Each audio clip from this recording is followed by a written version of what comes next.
Hey, good morning, students.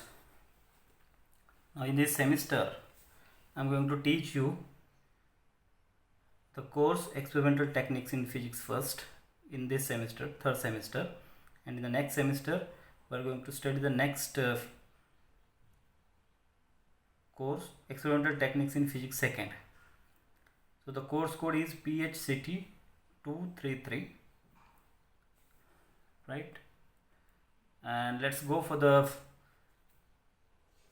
course syllabus. We have 4 modules, and the first module is based on signal analysis and sensors. Module 2, we are going to study the vacuum physics. Module 3, vacuum techniques, and in module 4, vacuum measurement and low temperature techniques. Now let's start the first module. And one more important thing, there will be 4 different assignments on each module, and you are supposed to submit those assignments once the module ends, right? So these 4 assignments are of 10 marks, and remaining 20 marks there will be a 2 internal test on 2 modules, each having 10 marks. So this is what the internal marks distribution. So out of 30, 10 marks are for assignments and 20 marks for internal test. Each internal test is of 10 marks. So let's go for the subtopics of the module number 1, signal analysis and sensors. And the name itself indicates that there will be 3 different subtopics in the module: signal, then error and sensors. So in case of the signals, we are going to study what is a signal and signal analysis. And signal analysis is mainly done in 2 domains: time domain and frequency domain. Signal to noise ratio, then measurement and result of measurement, source of uncertainty, and then errors. We are going to study here different types of errors, what is meant by error and its types. And we know that the types of errors are experimental, systematic and random errors, and the analysis of repeated measurements, precision and accuracy, and elementary data fitting. In case of sensors,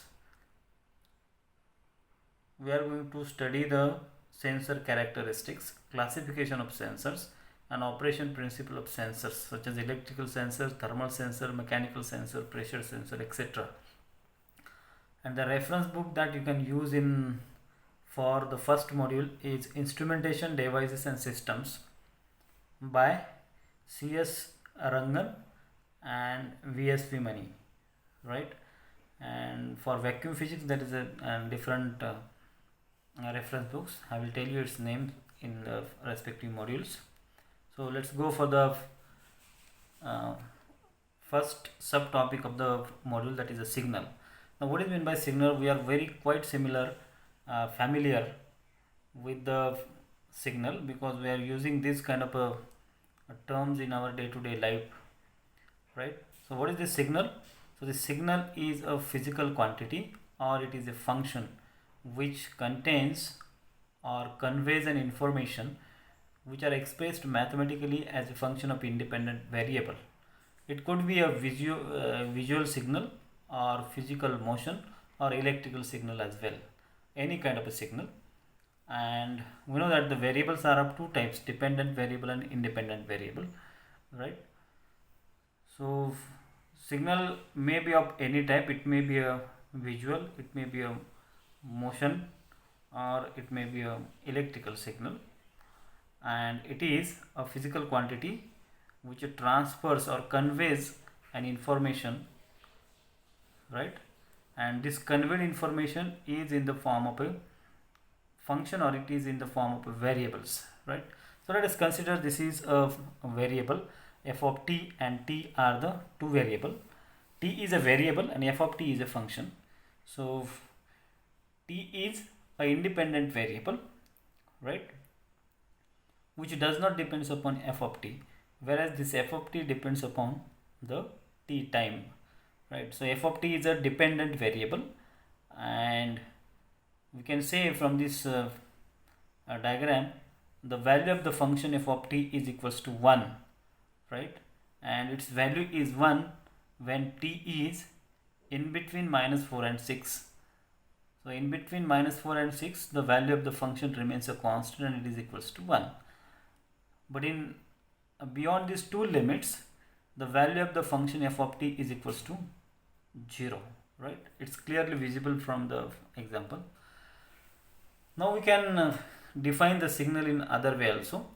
So basically we can say the signal is a time varying function. We have seen in the earlier representation of a function with respect to a time. So basically this signal is a time varying function, and hence it can also be defined as signal is any time varying function like voltage and current which carries an information. So this is more simpler definition of a signal. So let's go for the types of signals. So there are various kind of signals or various types of signals. So the very basic types of signals are analog signals and digital signals. You have studied this in electronics. What is meant by analog signals? Analog signals are the signals which varies with time and which are continuous, right. And the example of this time varying function is this wave. This is a sine wave, right. So this is an amplitude of the wave, and this is a time with respect to the amplitude of the wave varies. So this is an analog signal, whereas digital signal are the signals which does not vary with respect to time and not continuous. Not continuous, that means these kind of signals are discrete signals which are exist in the form of digital logics 1 and 0, right. So you can see in the example in the graph. So the signal is only exist at digital logic 1 and at 0. In between there is nothing, right. So these are called as a digital signals. So let us focus on classification of the signals. And so to sense a signal, we need a sensing element or sensing device. This sensing device or this sensing element is called as a transducer. This sensing element or device could be a thermometer to sense the temperature, or it could be a strain gauge to measure the strain, or it could be any other sensing device. So to put it in a simple language, you can say signal is an information provider, right. And hence we can say these transducers sense the signal and it converts that signal into electrical signal, and that electrical signal is provided to the analysis unit. This analysis unit may be your computer, it may be your a monitor of the computer, it may be the oscilloscope, because this analysis units process on the electrical signal and it gives you an information which you want, right. So this is just an example. So transducer sense a signal, it converts the signal into an electrical signal and it provides that electrical signals to the analysis unit, right. And this after analysis the signal is visible in your format whichever we wish. So let's go for transducers and signals. So you have already studied what is meant by transducers and sensors also. So these are just a basic information like definitions and examples. So what is a transducer? Transducer is a device which converts one form of energy into another form of energy. It's called as a transducer. And the example of transducer are thermocouple and thermistor, right. What is a sensor? Sensor is a device which measures the physical quantity like sound, temperature, gas, etc., and it converts them into a readable form. That is called as a sensor. Or to put it in a simple language, we can say sensor is a device which senses a physical quantity and converts it into a readable form. That is called as a sensor, right? And it's a simple example is LDR, light dependent registers, right? Or you can take any other example, isn't it? So this is about the transducer and sensors, right? Now let's study some more types of signals: dynamic signal and static signal. Now the word itself indicates that what is meant by dynamic signal and a static signal. So in the graphs you can clearly see, let us take the first example of the dynamic signal. So in the first example of the dynamic signal, we have a time variable or time physical quantity on x-axis, and here is an acceleration, and this is a signal which varies with respect to a time. And you can see the signal is very dynamic, it is not constant anywhere, right? So with change in time the signal is changing, so that's why it is called as a dynamic signal. Nowhere you can see the signal is constant, so that's why it is called as a dynamic signal. In the down graph also you can see the similar way, the signal is more dynamic as compared to the earlier one, because the variation of the signal is very fast with respect to time, so that's why it is called as a dynamic signal. Whereas in case of these static signals, we can say the signal, this is a signal line, right? And this signal, that means this is a voltage, and this voltage is plotted with respect to a time, right? As time varies, there is no variation in signal, so the given voltage is a constant, though the time varies, so that's why it is called as a static signal, right? So it is quite simple to understand. So right, so another way of classifying signal is whether the signal is exists at all time or it exists at a discrete time t, right?